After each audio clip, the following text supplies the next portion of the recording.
Ассалаумағалейкум, ардақты ағайын. Мәшһүр Жүсіп атамыз кітабында бір қызықты оқиғаны баяндайды. Пайғамбарымыздың заманында саллаллаху алейхи вассалам Хамза және Лумза деген екі ағайынды жігіт болған екен дейді. Өздері сондай бір егіз қозыдай бір-бірінен айырылмай жүреді екен. Мешітке намазға жұрттан бұрын келіп, жұрттан кейін шығады екен. Сөйтіп жүріп, жұрттың көзіне ілігеді. Бір күні соғыстан түскен олжадан пайғамбарымыз саллаллаху алейхи вассалам екі қара қой алып барады бұларға. Өздері сондай бір кедей тұрады олар. Сол апарған қойдың арқасынан сипағанда анау желіндері сүтке толып тұратын болады үнемі. Және де бүгін қырқса, ертең таңертең қойдың жүндері ешқашан қырқылмағандай болып өсіп тұрады. Енді бұл жігіттер ішер ас, киер киім дегенді уайым болмайтын болады. Қарындары тоқ, уайымдары жоқ. Енді барлық жақсы екен ғой, байлық жақсы екен ғой деп аңсарлары байлыққа ауыса бастайды. Енді бұлар пайғамбарымыздың тыныштығын алып қайта-қайта дұға жасаңызшы, біз байиықшы деп қоймайды. Пайғамбарымыз саллаллаху алейхи вассалам болса, осы жағдайларың жақсы, қарындарың тоқ, уайымдарың жоқ, осыған қанағат қылыңдар дейді. Енді бұлар қайта-қайта кеп, ағасы бір, інісі бір кеп дұға жасаңызшы деп Хазіреті Омар да бай, басқалары да бай сахабалардың анау құлды босатты, мұнша құлды босатты деп тіпті мен санай алмаймын оның сауабын деп өзіңіз айтасыз. Сонда сіз бізден байлықты қызғанғаныңыз ба деп айтқаннан кейін пайғамбарымыз шын көңілден емес, бірақ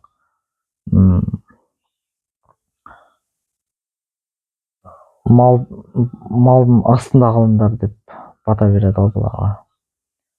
Енді бұлар байып кетеді жақын уақыт аралығында. Байығандары соншалық дейді, ағасы басынан бастап малды санап келе жатса, аяғына келген кезде інісі екеуі шатасып қалатын болды. Сондай дәрежеге жетеді. Бір күні пайғамбарымыз саллаллаху алейхи вассалам зекетші жібереді ғой бұларға.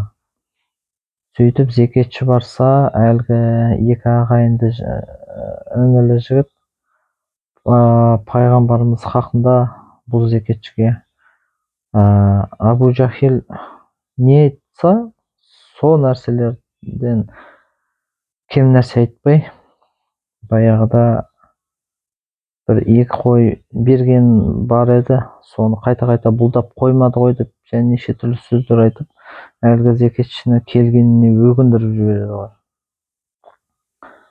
Зекетші болса, пайғамбарымыз саллаллаху алейхи вассаламға келіп, болған оқиғаны барлығын тегіс баяндап береді. Енді бұл кезде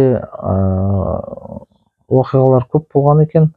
Зекетшілер бір қауымға барып, дұрыс емес информацияны алып келіп пайғамбарымызға, және де соғыс дәрежесіне дейін сондай бір барған кездер болған екен. Сонда барса, әлгі зекетші дұрыс емес ақпараттарды айтып, жала жапқан кездерде болған екен. Енді пайғамбарымыз сондай нәрсе болмас үшін өзі барып көзімен көріп келуге шешім қабылдайды. Енді пайғамбарымыз саллаллаху алейхи вассалам келсе, әлгі екі ағайын жігіт енді қойдың жүнін қырқып, сонда науқан болып отыр екен. Жан-жағы тау-тау болып үйілген қойдың жүндері дейді. Әлгі екеуі пайғамбарымызды көріп, ас түсіне түсіп, ойбай, сізді көретін де уақыт болады екен-ау деп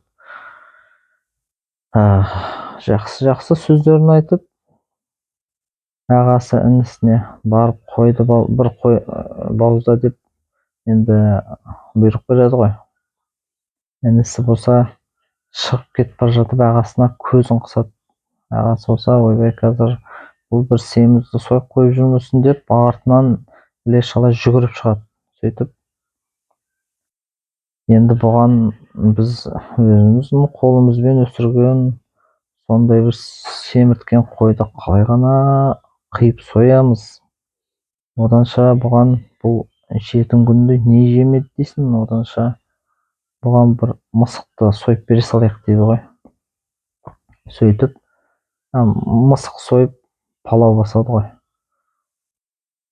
Палау басқан кезде табақты көтеріп пайғамбарымыздың саллаллаху алейхи вассаламның алдына әкеле берген кезде Құдайдың құдіретімен әлгі табақтағы ет бірінен соң бірі жиналып бір орынға мысық тіріліп кетеді ғой. Шек қарны шұбатылып табақтан секіріп түсіп мияулап жүгіре жөнеледі ғой. Осыны көрген әлгі екі ағайынды інілі жігіттер ұялғаннан кіретін есік шығатын тесік таппай жүгіріп барып үйіліп жатқан жүндердің арасына кіріп кетеді ғой. Сол кіргеннен Құдай тағала шығармай қояды бұларды. Бұлар сол кіргеннен күйікке айналып кетеді. Абай атамыз айтпақшы, дүние боқ, көтерген боқтың қабы, боқтан сасық боларсың үлсен дағы дейді ғой. Барымызға қанағат етіп жүрейік ағайындар.